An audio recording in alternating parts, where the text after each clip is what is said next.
الحمد للہ رب العالمین والصلاة والسلام علی سید الانبیاء والمرسلین محمد وآلہ وصحبہ اجمعین،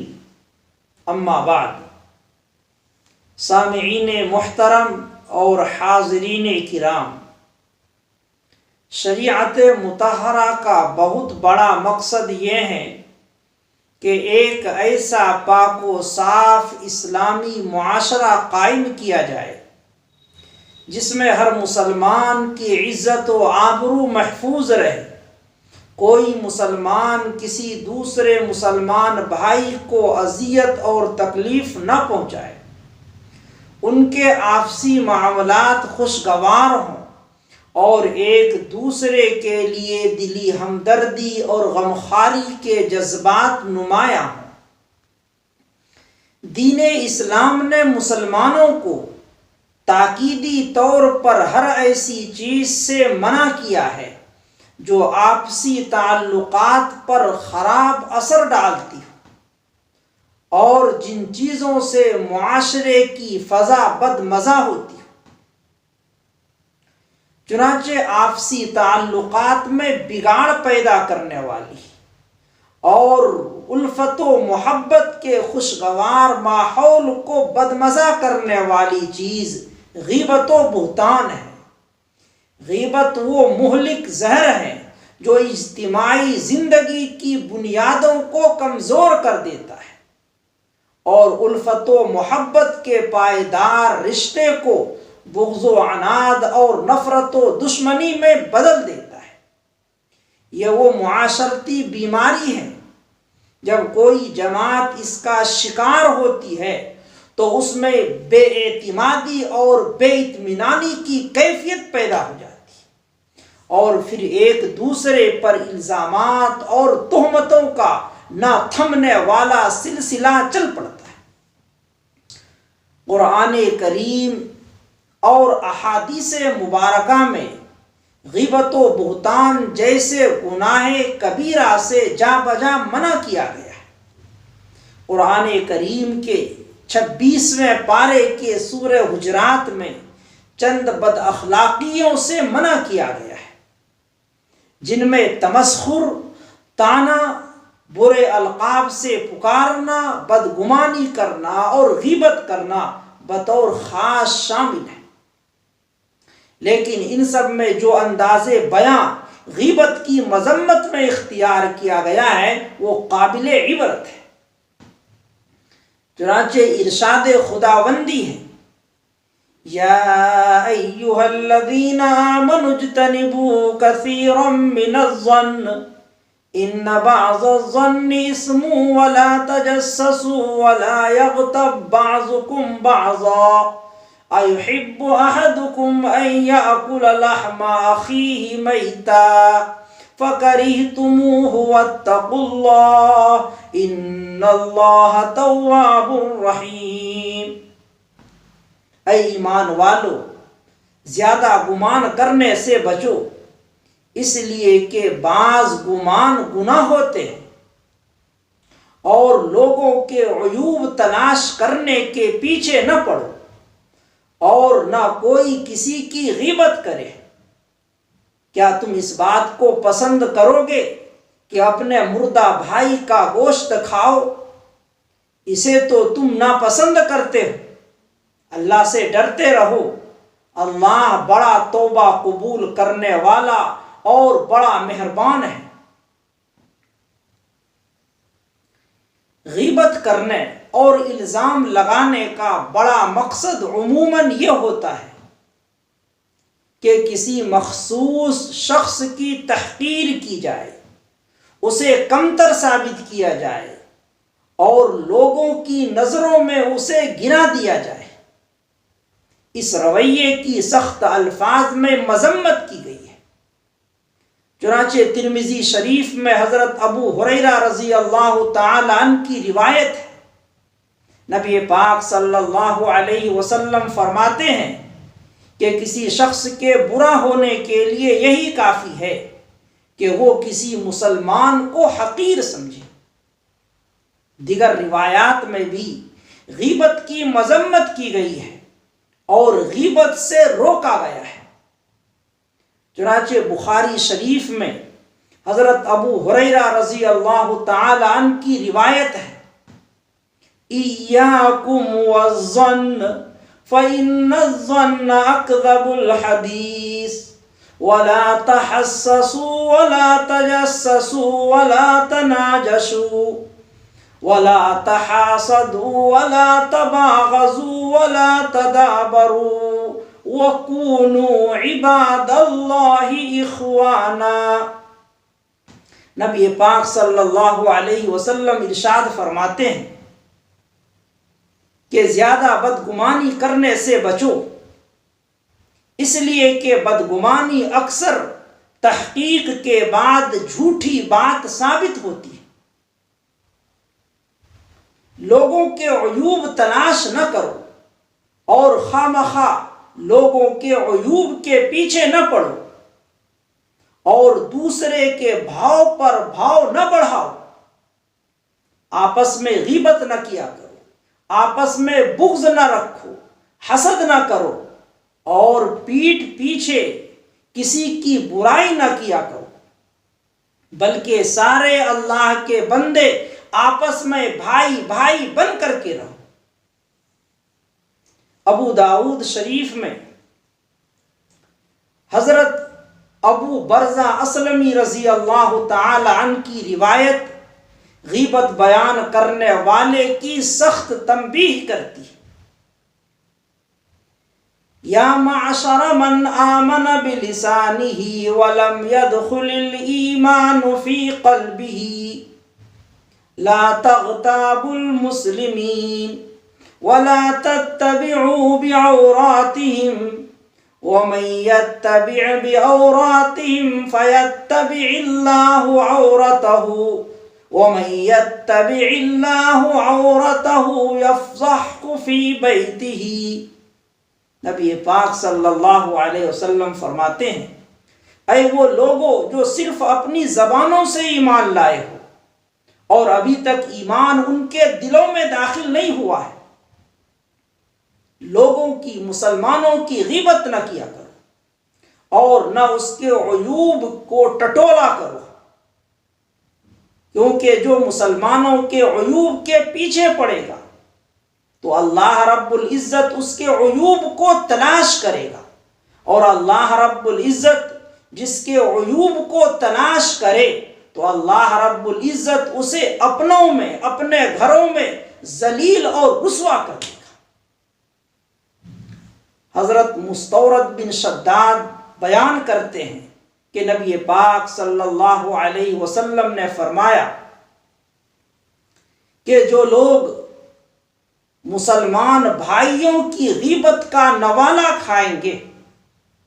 اللہ رب العزت قیامت کے دن اسی کے مثل جہنم کا لقمہ کھلائیں گے۔ غیبت یہ ہے کہ کسی کے پیٹھ پیچھے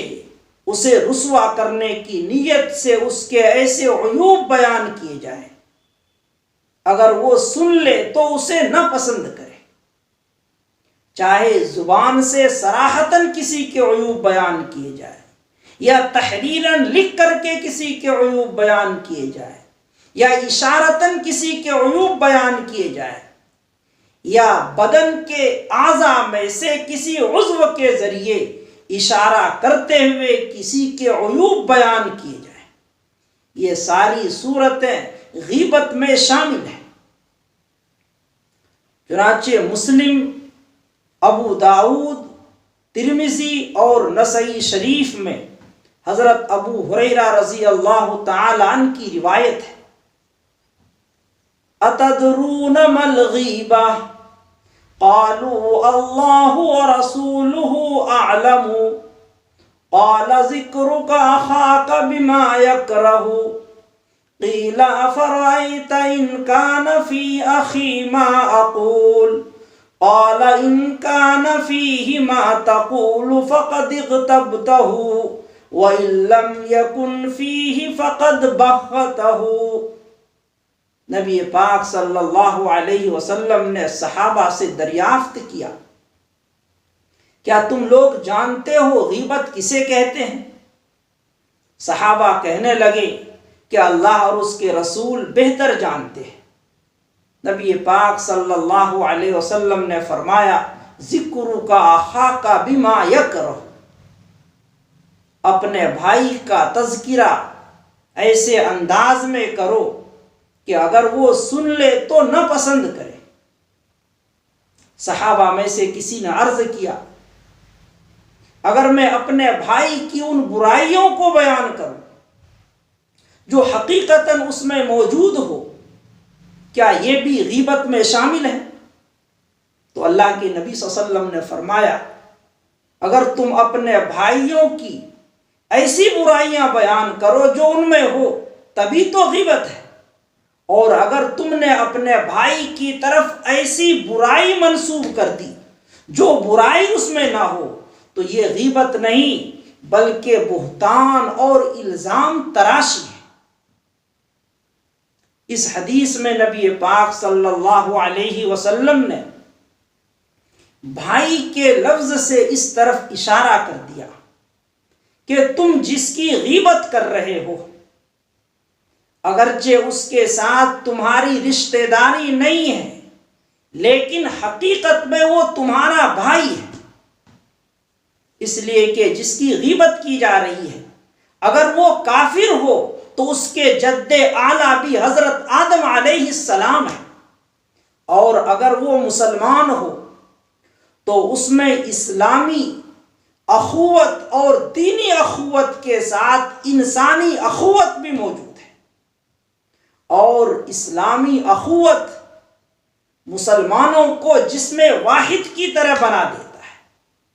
اور جسم واحد کا کوئی عضو دوسرے عضو کو تکلیف نہیں پہنچاتا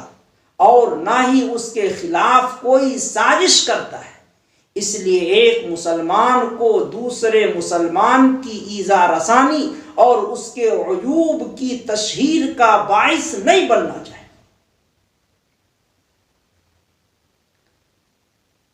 بعض لوگوں کو غیبت کے مفہوم کے سلسلے میں غلط فہمی ہوتی ہے۔ آج ہم غیبت کے مرض میں اس قدر مبتلا ہے کہ ہمیں اس کا اندازہ نہیں۔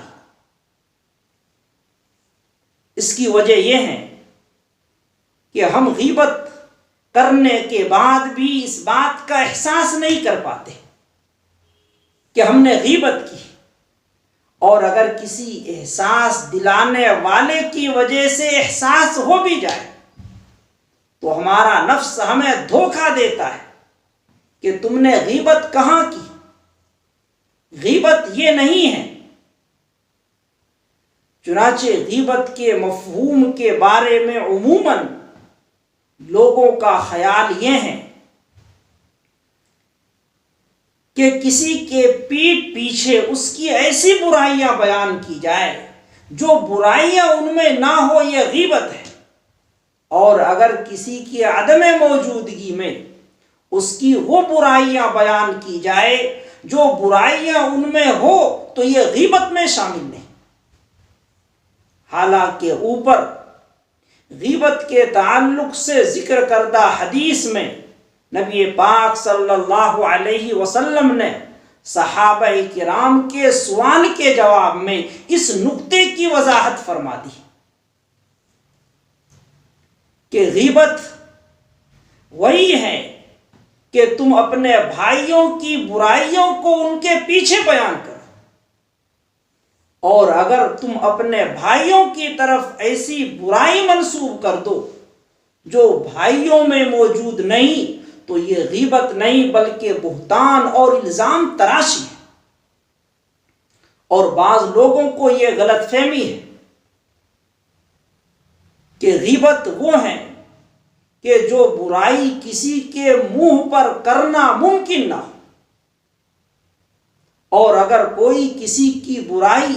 اس کے منہ پر کر سکتا ہو تو وہ برائی پیٹھ کے پیچھے کرنا یہ غیبت میں شامل نہیں۔ حالانکہ اوپر ذکر کردہ حدیث میں کہیں یہ ذکر نہیں ہے کہ جو برائی منہ پر کی جا سکتی ہو وہ غیبت نہیں، اور جو برائی منہ پر نہ کی جا سکتی ہو وہ غیبت میں شامل ہے، بلکہ اللہ کے نبی صلی اللہ علیہ وسلم نے فرمایا ذکر کا اخاک بما یکرہ، اپنے بھائی کا اس طرح تذکرہ کرنا کہ اگر اس تذکرے کو وہ سن لے تو وہ نہ پسند کرے۔ چنانچہ کسی غیبت کرنے والے سے اگر کہا جائے کہ تم نے غیبت کی تو وہ جواب میں کہتا ہے کہ ارے یہ بات تو ہم اس کے منہ پر بھی کہہ سکتے ہیں۔ لہذا غیبت یہ نہیں کہ جو بات منہ پر کہی جا سکتی ہو وہ غیبت ہے، اور جو منہ پر نہ کہی جا سکتی ہو غیبت نہیں۔ غیبت ان اعمال میں شامل ہے جو انسان کی نیکیوں کو دیمک کی طرح کھا جاتے ہیں۔ چنانچہ مسلم شریف اور ترمذی شریف میں حضرت ابو ہریرہ رضی اللہ تعالی عنہ کی روایت ہے، نبی پاک صلی اللہ علیہ وسلم نے صحابہ سے دریافت کیا کیا تم لوگ جانتے ہو مفلس کون ہے، غریب کون ہے؟ تو صحابہ کہنے لگے کہ ہم میں مفلس وہ ہیں جس کے پاس روپیے پیسے نہ ہوں، جن کے پاس کوئی سامان نہ ہو۔ تو نبی پاک صلی اللہ علیہ وسلم نے فرمایا کہ میری امت کا مفلس وہ ہیں جو قیامت کے دن نمازوں، روزوں اور زکوٰۃ جیسے اعمال لے کر کے آئیں گے، لیکن اس نے کسی کی غیبت کی ہوگی، کسی کی برائی کی ہوگی، کسی کو ناحق مارا ہوگا، کسی کا مال دبایا ہوگا، کسی کی کوئی چیز ناحق طریقے پر ہڑپ لی ہوگی۔ وہ شخص ہماری امت کا مفلس ہوگا۔ چنانچہ اس شخص کے نیک اعمال ان لوگوں کے نام اعمال میں ڈال دیے جائیں گے جس کی اس نے غیبت کی ہے، اور اگر نیکیاں ختم ہو جائیں گی اور زیادتیاں باقی ہوں گی تو اس شخص کے گناہ غیبت کرنے والے کے نام اعمال میں ڈال دیے جائیں گے، اور اس غیبت کرنے والے شخص کو جہنم میں پھینک دیا جائے گا۔ انسان کی زندگی دار العمل ہے، اور مرنے کے بعد قبر اور آخرت والی زندگی دار الجزا ہے،